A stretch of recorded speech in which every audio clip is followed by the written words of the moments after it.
আমার স্বামী আমার খুব যত্ন নিতেন।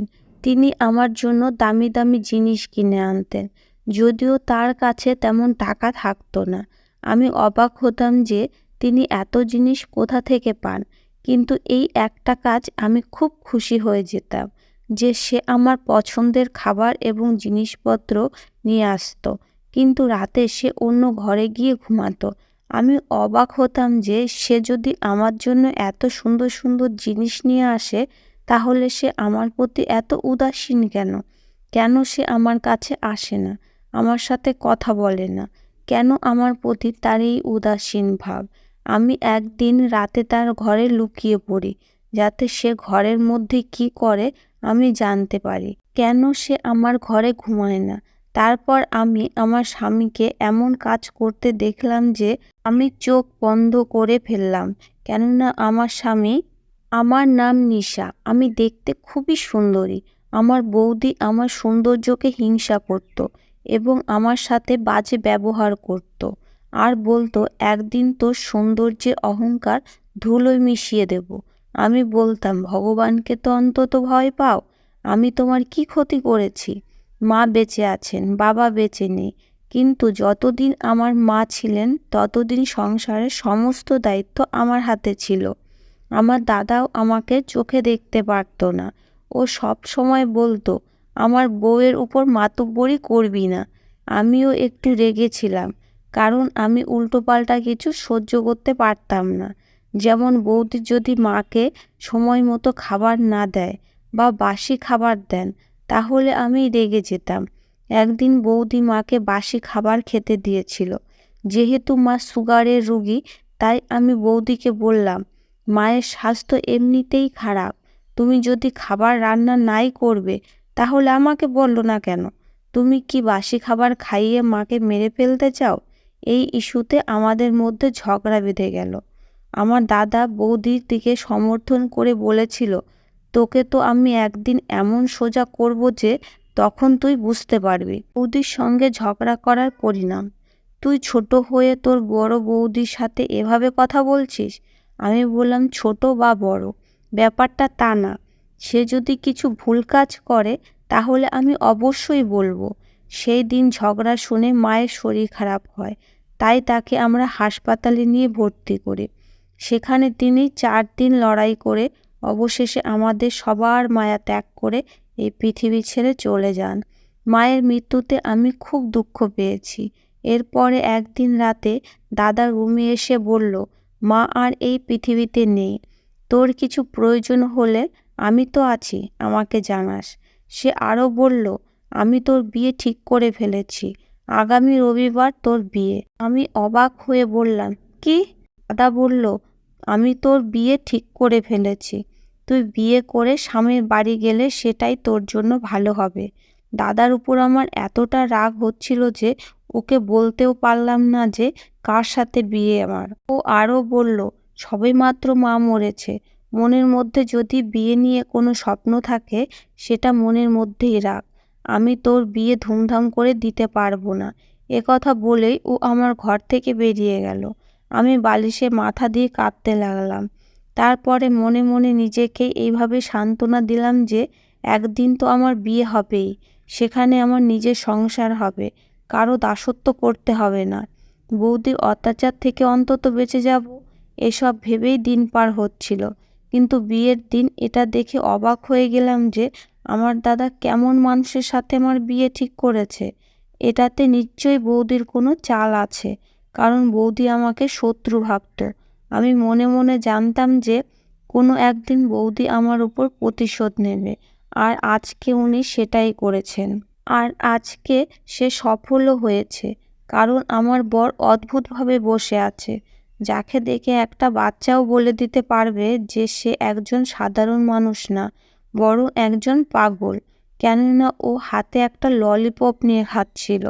চুল এলোমেলো, কাপড় তো নতুনই পরেছিল, কিন্তু এত নোংরা করে ফেলেছে যেন কোনো ছোট ছেলে মাটি নিয়ে খেলা করেছে। ওকে দেখে সবাই বুঝতে পেরেছে আমার বর পাগল। আত্মীয় স্বজন না থাকায় আশেপাশের কিছু লোক এসেছিল। তারাও বলতে লাগলো, নিশার বর পাগল, ও ওর দাদা বৌদি ওর উপর একই ধরনের প্রতিশোধ নিল। মা মরার সাথে সাথেই ওর কপার পড়ল। এমন একটা সুন্দর মেয়েকে পাগলের সাথে বিয়ে দিচ্ছে। আমার বিয়ে হয়ে গেলে এখন আমার বিদায় হতে যাচ্ছে। আমার চোখ থেকে জল ঝরছিল। আমি কাঁদতে চেয়েছিলাম, কিন্তু কাঁদতেও পারিনি, কারণ আমার কান্না দেখারও কেউ নেই।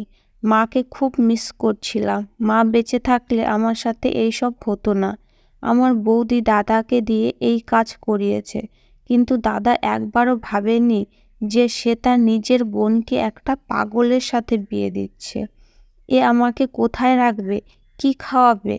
আজকাল লোকজন তাদের মেয়ের বিয়ে এমন ছেলের সাথেও দেয় না যার কাছে চাকরি বাকরি নেই। আর এ তো মাথায় ঠিক নেই। এক মুহূর্তের জন্য আমি ভেবেছিলাম বিয়ে না করেই দিই, কিন্তু তাতে কি হতো, একটা নাটক তৈরি হতো। তারপর ওরা আমাকে জোর করে বিয়ে দিয়ে দিত। তাই আমি সব কিছু ভগবানের উপর ছেড়ে দিয়ে চুপচাপ বিদায় নিয়ে বাড়ি থেকে বেরিয়ে গেলাম। যাওয়ার সময় দাদা আমার মাথায় হাত দিয়ে সান্ত্বনা দেওয়ার চেষ্টা করলেন। আমি মাথা সরিয়ে নিলাম। সবাই এটা দেখে বলছিল, একে অপমান করাই উচিত। আমার বৌদি আমার সাথে কথা বলার জন্য এগিয়ে এলো। আমি তার সাথে কথাই বলিনি, কারণ সে আগেই সবার সামনে বলেছিল, তোমাকে বিয়ে দিয়ে দিয়েছি, তুমি এখন এই বাড়ি থেকে বিদায় নাও। তার যতই রাগ থাক না কেন, কোনো বৌদি তার ননদের বিদায়ের দিন এই রকম কথা বলে না। আমার প্রতি কেমন ব্যবহার হচ্ছিল উপর থেকে ভগবান দেখছে, কিন্তু আমার বিশ্বাস ভগবানের প্রতি ছিল যে তিনি ন্যায় বিচার করবেন। এখন আমার সময় খুব খারাপ যাচ্ছে। আমার বর পাগল, কিন্তু ওদের বাড়িটা বিশাল। বাড়িতে 6টা রুম আছে, আর ওর একটা ভাই আছে। আমি ভেবেছিলাম সেও এই বাড়িতে থাকে, কিন্তু যখন রাতে তার বদলে তার ভাই আমার রুমে এলো, আমি ঘাবড়ে গেলাম। সে বলল, বৌদি চিন্তা করো না, আসলে এটা আমার বাড়ি, কিন্তু অন্য জায়গায়ও একটা বাড়ি আছে, সেখানে আমার স্ত্রী সন্তান থাকে। এখন তোমাকে একে দেখে রাখতে হবে। ব্যাপারটা হলো কি, আমার স্ত্রীর সাথে দাদার বোনে না, মা বাবাও নেই। এখন শুধু তুমি আর আমার দাদা এই বাড়িতে থাকবে। যদি বুঝতে না পারো কোথায় কোন জিনিস আছে, তাহলে ফোন করো। দেওয়ালে আমার ফোন নাম্বার লেখা আছে।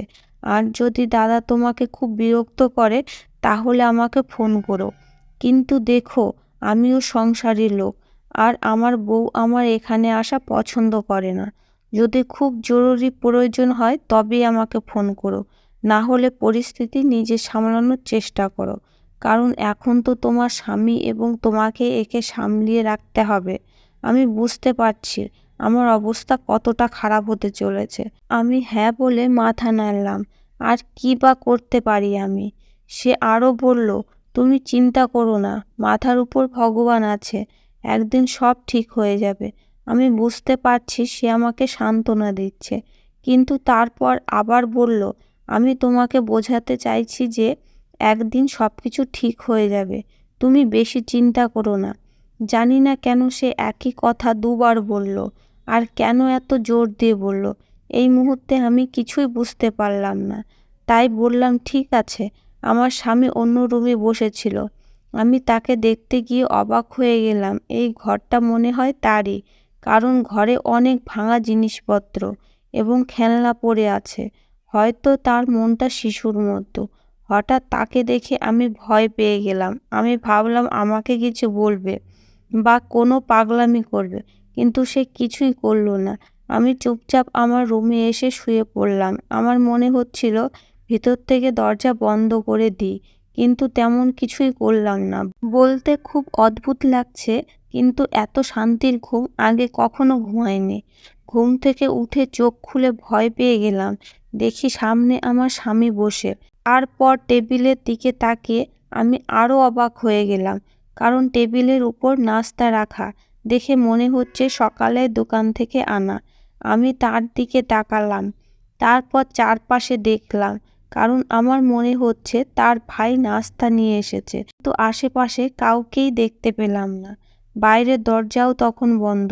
রাতে আমি নিজেই তালা লাগিয়েছিলাম। আমার স্বামী আমাকে নাস্তা করতে বলল এবং সেও নাস্তা করতে বসে গেল।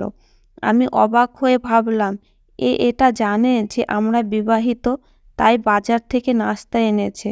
তাহলে এ কিসের পাগল? কিন্তু তারপর সে একটা অদ্ভুত গান গাইতে লাগলো। এটা মনে হয় কোনো কার্টুনের গান। তখন ভাবলাম হয়তো ও খিদে পেয়েছে, তাই বাজার থেকে নাস্তা নিয়ে এসেছে। কাছে টাকা থাকলে তো এ কাজ যে কোনো ছোট বাচ্চাও করতে পারবে। যাই হোক, তারপর নাস্তা করে ঘর পরিষ্কারের কাজ শুরু করলাম। জিজ্ঞেস করতে ভুলে গিয়েছি যে এই সংসার কিভাবে চলে, কিন্তু এই মুহূর্তে বাড়িতে দরকারি সব জিনিসপত্র আছে। আমিও ওর ভাইয়ের নাম্বারে ফোন করলাম, কিন্তু তাকে ফোনে পাওয়া গেল না। আমি দুপুরে খাবার রান্না করলাম। এইভাবে দিন চলতে লাগলো। তারপর একদিন হঠাৎ আমার স্বামী কোথাও চলে গেছে। আমি টেনশনে পড়ে গেলাম। ভাবলাম হয়তো সে বাড়ি ছেড়ে চলেই গেছে। তাই ওর ভাইকে ফোন করলাম। সে বলল, হ্যাঁ, মাঝে মাঝে ও কোথাও চলে যায়, কিন্তু ফিরে আসে। চিন্তার দরকার নেই, ও রাতের মধ্যেই ফিরে আসবে। যদি রাতেও ফিরে না আসে তাহলে তুমি আমাকে বলো। আমি বললাম, ঠিক আছে। রাত হলে আমার স্বামী ফিরে এলো। তার হাতে কিছু একটা ছিল। তিনি আমার হাতে সেটি দিলেন। আমি সেটি খুলে দেখলাম, ভেতরে ফুল। আমি জিজ্ঞেস করলাম, এটা কি? তিনি বললেন, আমি তোমার জন্য নিয়ে এসেছি। অবাক হয়ে গেলাম। ও ফুলটা আমার হাতে রেখে নিজের রুমে চলে গেলেন। কিছুক্ষণ পর দেখলাম ঘরটা ভেতর থেকে বন্ধ। এখন আমার দিনগুলো ভালোই যাচ্ছে। যেমন ভেবেছিলাম তেমন কিছুই না, বরঞ্চ আমার স্বামী প্রতিদিন আমার জন্য কিছু না কিছু নিয়ে আসতেন। আমি জানি না সে কোথা থেকে টাকা পায়। বাড়িতেও সমস্ত বাজার ছিল। তারপর একদিন বাড়ির বাজার শেষ হতে শুরু করলে ওর ভাই এসে আমাকে 20,000 টাকা দিল। আমি বললাম, এই সংসারও তুমিই চালাও? সে বলল, এরকম কোনো ব্যাপার না। আসলে আমাদের দুই ভাইয়ের নামে কিছু দোকান আছে। মাসে 40,000 টাকা ভাড়া পাই। আজকে 1 তারিখ, তাই আমি তোমাকে টাকা দিতে এসেছি। আমি বললাম, ঠিক আছে, আমি বাজারগুলো করে ফেলবো। এই বাড়িতে টিভিও ছিল, এসিও ছিল, দরকারি সব জিনিসই ছিল। একদিন নির্লজ্জের মতো আমার দাদা বৌদি এখানে এসে পড়ে। ওরা জানতো যে ওরা আমাকে পাগলের সাথে বিয়ে দিয়েছে। এখন ওরা নিশ্চয়ই দেখতে এসেছে আমার কি অবস্থা হয়েছে। কিন্তু আমাকে দেখে ওরা অবাক হয়ে গেল। আমি একটা নতুন শাড়ি পরেছিলাম। আমার বৌদি জিজ্ঞেস করলো, এই শাড়িটা কে দিল? এরা তো মাত্র 2টো শাড়ি কিনেছিল। আমরাও তো তোমার জন্য কোনো শাড়ি কিনিনি। আমি বললাম, এটা আমার স্বামী আমার জন্য এনেছে।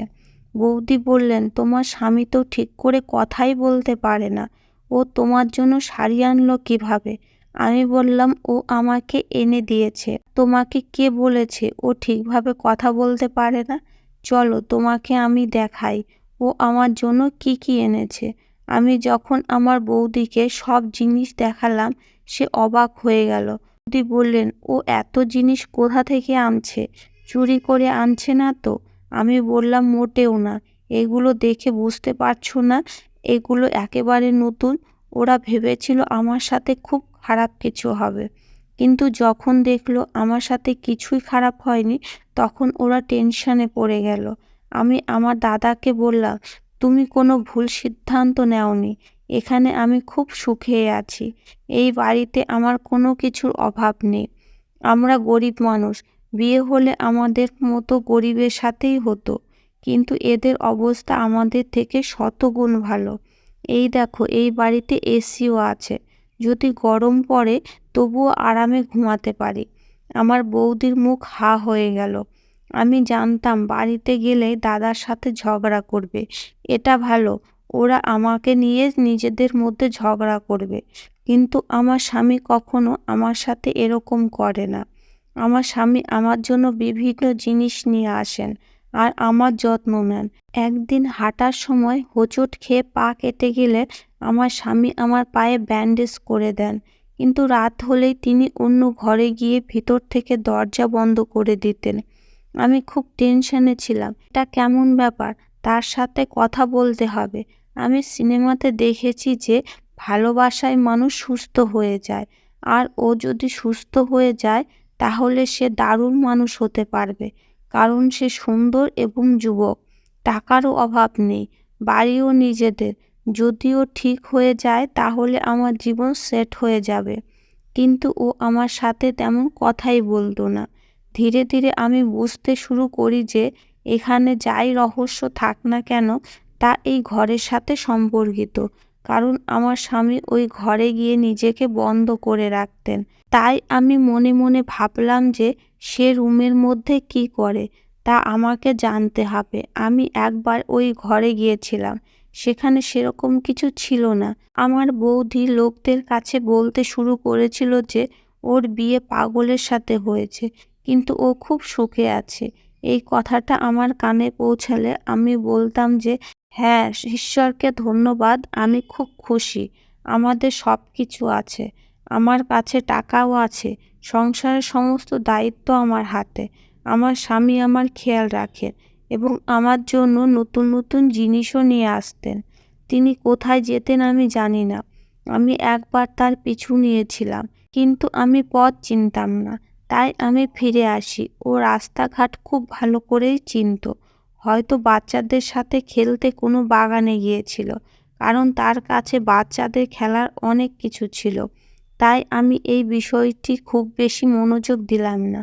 কিন্তু আমাকে অবশ্যই জানতে হবে সে ঘরে বসে কী করে, এবং সে দিনের বেলাও ঘরে তালা মেরে বাইরে যেত। একদিন আমি তালা লুকিয়ে ফেললাম। তালা খুঁজে না পেয়ে ঘর খোলা রেখে বাইরে চলে যায়। আমার প্ল্যান ছিল যে আমি আগে থেকে ঘরের ভিতর লুকিয়ে থাকব এবং সে যখন রুমে ঢুকবে তখন আমি জানতে পারবো সে ঘরের ভিতর কী করে। কিন্তু বাড়িতে ফিরে সে আমাকে খুঁজতে লাগলো, আর মাঝে মাঝে আমার সাথে দু একটা কথাও বলতো। আমার নামটাও ওর মুখস্থ করে ফেলেছে। সে আমাকে আমার নাম ধরেই ডাকতো। মাঝে মাঝে ওকে দেখে খুব খারাপ লাগতো। এও তো কারো সন্তান, সে তো সুন্দর যুবক। এর সাথে কি এমন হয়েছে যে একেবারে পাগল হয়ে গেছে? সম্ভবত তার সাথে কোনো দুর্ঘটনা ঘটে থাকতে পারে। আমি তার ভাইকে জিজ্ঞেস করার চেষ্টা করেছিলাম, কিন্তু সে আমাকে কিছুই বলেনি। শুধু বলেছিল সময়ের সাথে সাথে তুমি সব কিছু জানতে পারবে। এটা কেমন কথা? সময়ের সাথে সাথে আমি সব কিছু কীভাবে জানবো? আমি আমার স্বামীর ছোটবেলায় একটা ছবি খুঁজে পেয়েছিলাম। মনে হচ্ছিল যে পুরো বাড়ির মধ্যে ওই সবচেয়ে সুদর্শন যুবক। কিন্তু ওর এই অবস্থা কিভাবে হলো? আমার মনে এইসব অদ্ভুত প্রশ্ন আসছিল। আমার স্বামী আবার আমার জন্য নতুন একটা জিনিস নিয়ে এসেছেন। ঘরে গিয়ে ও বুঝতে পারল যে আমি ঘরে নেই, তাই জিনিসটা ওখানেই রেখে দিল। আমি জিনিসটি রাখার আওয়াজ শুনতে পেলাম। তারপর তিনি নিজের ঘরে ঢুকলেন। আমি ওই ঘরের এক কোণে লুকিয়ে রইলাম। তিনি দরজার ভেতর থেকে লক করে চেয়ারে বসলেন। আমি লুকিয়ে থেকে ওর দিকে তাকিয়ে রইলাম। সে বুঝতেও পারেনি যে আমি ওর ঘরের ভিতরে। সে মাথা নিচু করে এমনভাবে বসেছিল যে মনে হচ্ছিল সে বড় কোনো কথা ভাবছে। মুখটা উপরে তুলতে দেখলাম মুখের পাগলাটে ভাবটাও চলে গেছে। আমার কিছু গড়বড়ে মনে হলো। কিছু একটা আছে যেটা স্বাভাবিক না। কিছুক্ষণ পর সে পকেট থেকে একটা স্মার্টফোন বের করলো। ফোন ও কোথায় পেল? আর ফোনটা একদম ঠিকঠাক, কোথাও ভাঙা নেই। যেখানে ওর সব কিছুই ভাঙা। ফোনে সে একজনের সাথে কথা বলতে শুরু করেন, এবং যখন সে কথা বলতে শুরু করেন তখন আমার অবস্থা খারাপ হয়ে গেছিল। আমি অবাক হয়ে গিয়েছিলাম যে সে একজন নর্মাল মানুষের মতোই কথা বলছে। সে ফোনে বলল যে আমি তোমাকে আগেই বলেছিলাম এই টাকাটা ব্যবসায় লাগাতে। যা আমার ভাগ্যে থাকবে তাই ফেরত পাবো। আমি হতবাক হয়ে গিয়েছিলাম যে আমার স্বামী পৃথিবীর সামনে পাগল হয়ে এখানে বসে বিজনেসে ডিল করছে, কিন্তু ও সকলের সামনে, এমনকি আমি ওর স্ত্রী, আমার সামনেও মিথ্যা কথা বলেছে। সে অন্তত আমাকে বলতে পারত। আমার ওর সামনে আসার ইচ্ছা হচ্ছিল, কিন্তু তারপর ভাবলাম দেখা যাক ও কি করে। কিছুক্ষণ পরে পকেট থেকে অনেক টাকা বের করে একপাশে রাখলো। তারপর আবার কাউকে ফোন করলো। এবার আমি বুঝতে পারলাম ও কাকে ফোন করছে। ও ওর ভাইকে ফোন করে বলল, আমার মন চাইছে আমি নিশাকে সব কিছু বলে দিই। ও আমার স্ত্রী, আমি ওর সাথে থাকতে চাই। কিন্তু ওপাশ থেকে আওয়াজ আসলো, তাড়াহুড়ো করো না। তখন আমার স্বামী বলল, তাড়াহুড়ো কোথায়? আমাদের বিয়ে হওয়ার 4 মাস হয়ে গেছে। যখন আমার কথা উঠল আমি বাইরে বেরিয়ে এলাম। ও আমাকে দেখে ওর মুখ হা হয়ে গেল আর ফোনটা একপাশে রেখে দিল। আমি বললাম, এসব কি? কেন সকলের সামনে পাগল সেজে থাকো? আমি সবকিছু শুনে নিয়েছি। আমাকে পুরো সত্যিটা বলো, ব্যাপারটা কী? আমার চোখ দিয়ে জল বেরিয়ে এলো। তখন সে বলল, তুমি কাঁদছো কেন? আমি বললাম, আমি জানি না। আমার একা একাই কান্না পাচ্ছে। আমাকে বলো ব্যাপারটা কী?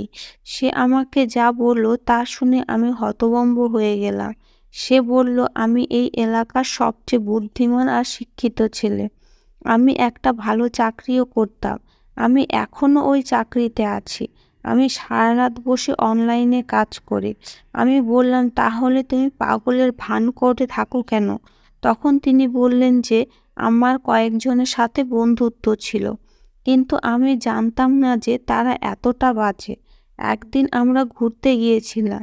সেখানে আমাদের সাথে একজনের ঝগড়া হয় এবং ওদের হাতে লোকটি মারা যায়। সম্পূর্ণ দোষ আমার উপর এসে পড়ল।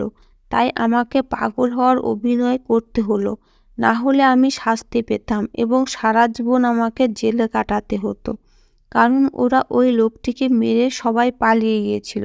কিন্তু আমি লোকটিকে বাঁচাতে সেখানেই রয়ে গেছিলাম। কিন্তু ও শেষ পর্যন্ত মারা যায় এবং অভিযোগ আমার উপরে আসে।